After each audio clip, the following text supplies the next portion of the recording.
हरियाणा के सोनीपत जिले में हवा की क्वालिटी लगातार खतरनाक स्तर पर बनी हुई है। इसके बावजूद किसान अपने खेतों में पराली जला रहे हैं। स्थिति को नियंत्रित करने के लिए कृषि विभाग की टीम लगातार गांवों में जाकर किसानों को जागरूक कर रही है, लेकिन कई स्थानों पर किसान नियमों का पालन नहीं कर रहे हैं। इसके अलावा हरियाणा के और भी कई इलाके हैं जहां पराली जलाने की घटनाएं सामने आ रही हैं। इस बारे में गोहाना कृषि विभाग के एसडीओ राजेंद्र कुमार ने क्या कुछ कहा, आइए देखते हैं। इस बार हमारे मामले तो ज्यादा बढ़ रहे हैं, लेकिन बाद में जो फील्ड पे देखने में पता चला कि जो एक्चुअली जो एग्रीकल्चरल लैंड है उसको पर बहुत कम आगजनी की घटनाएं हैं।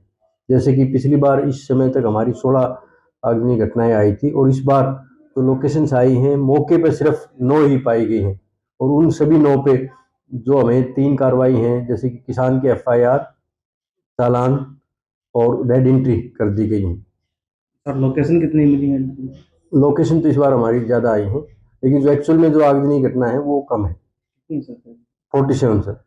टोटल 47 हाँ हाँ लोकेशन। जी। तो इनमें से कुछ हमारी मतलब एग्रीकल्चर लैंड पे नहीं है, जैसे कि मान लीजिए नहर के साथ लगी हुई है, रास्ते में लगी हुई है, या कुछ एक दो हो सकता फेक दो की आगजनी नहीं पाई। तो 9 मिली है सर अभी तक। हाँ जी।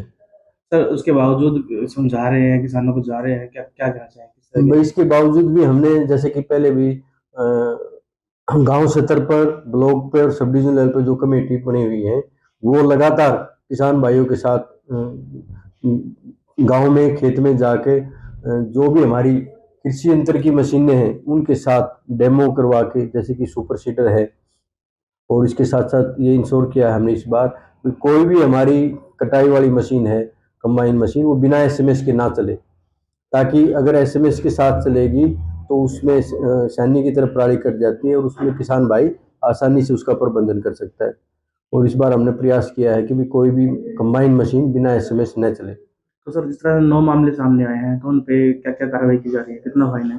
उस पर हमारा 2 एकड़ तक 5,000 रुपये, 2 से 5 एकड़ 10,000 और उससे ऊपर अगर एरिया है तो 30,000 रुपये है। तो हमने जो 9 केस हुए हैं उसमें से 8 तो हमें जो चालान या जो हमारा एनवायरमेंटल कंपेंसेशन है वो 5,000 रुपये का है। एक गांव में 2 एकड़ से ज़्यादा थी तो वहाँ 10,000 रुपये। तो एफआईआर भी दर्ज की है? हाँ जी, जो भी अगर आगजनी कंफर्म हो जाती है तो हमने चालान के साथ साथ उनकी एफआईआर और उन किलेज की रेड एंट्री होगी, ताकि किसान भाई आने वाले 2 साल तक अपनी फसल के उत्पाद एमएसपी पर नहीं बेच पाएगा। तो जिस तरह से एफआईआर दर्ज हो रही है तो गिरफ्तारी भी हुई किसी किसान की? हाँ जी, इस पे मतलब वो जो भी पुलिस कार्रवाई रहती है कि भी एक बार वो गिरफ्तारी करके और उसके बाद जो भी उनकी कार्रवाई होती है उसके हिसाब से। सर जागरूकता कैंप भी लगाए जा रहे हैं, उनको बताया भी जा रहा है उनको क्या क्या समझाया जा रहा है, नुकसान क्या है इसके आग लगाने से?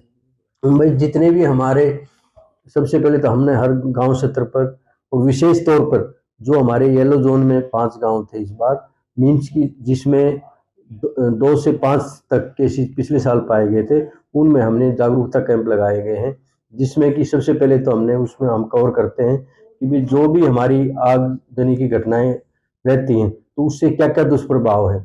जैसे कि सबसे पहले तो हम कह सकते हैं कि हमारी ज़मीन की उर्वरा शक्ति कम हो रही है, दूसरा इसके साथ साथ वातावरण, और तीसरा आज के टाइम में देखा गया है कि भी जो आगजनी कई बार सड़क के साथ साथ लगा देते हैं तो उसमें हमारे जो पौधे हैं और उसके साथ साथ बहुत एक्सीडेंट भी होने के चांसेस रहते हैं। तो हमने किसान भाइयों को कोशिश की गई है कि वातावरण के साथ साथ किसान भाई की जो उर्वरा शक्ति है जो कम हो जाती है, इसके बारे में हमने जागरूक किया है। दूसरा, हमने किसान भाइयों को बताया है कि भाई हम आज के टाइम में जो हमारे कृषि यंत्र हैं, जैसे कि ये किसान भाई अगर इंश्योर करता है कि उसकी कंबाइन मशीन के साथ एसएमएस लगाया हुआ है और साथ साथ अगर सुपर सीडर अवेलेबल है तो वो उसका प्रबंधन कर सकता है। ये तो होगा इन सीटू। और दूसरा है कि अगर किसान भाई बेलर से गांठ बना के बाहर निकलवा देता है तो एक्स सीटू। तो हमारा प्रयास यही रहा है भी किसान भाई इन दोनों तरीकों से अपना पराली का प्रबंधन करे, ताकि जो सरकार की 1,200 रुपये प्रति एकड़ अनुदान या लाभ है वो किसान भाई को मिले। तो जैसे अगर उसने नहीं जी नहीं, भाई सरकार का ये था कि भी जिस भी किसान भाई ने शुरू में ये पंजीकरण कराया कि भी मेरे इस किले में धान की फसल है उसी के बाद उसको कोई भी लाभ मिलना है। तो अब हमारे एज पर द रिकॉर्ड उसमें यही नहीं है कि इस किसान ने धान लगाया है तो अब उसको उसका लाभ नहीं मिल पाएगा। अगर ये वीडियो आपको पसंद आया है तो इसे लाइक ज़रूर करें।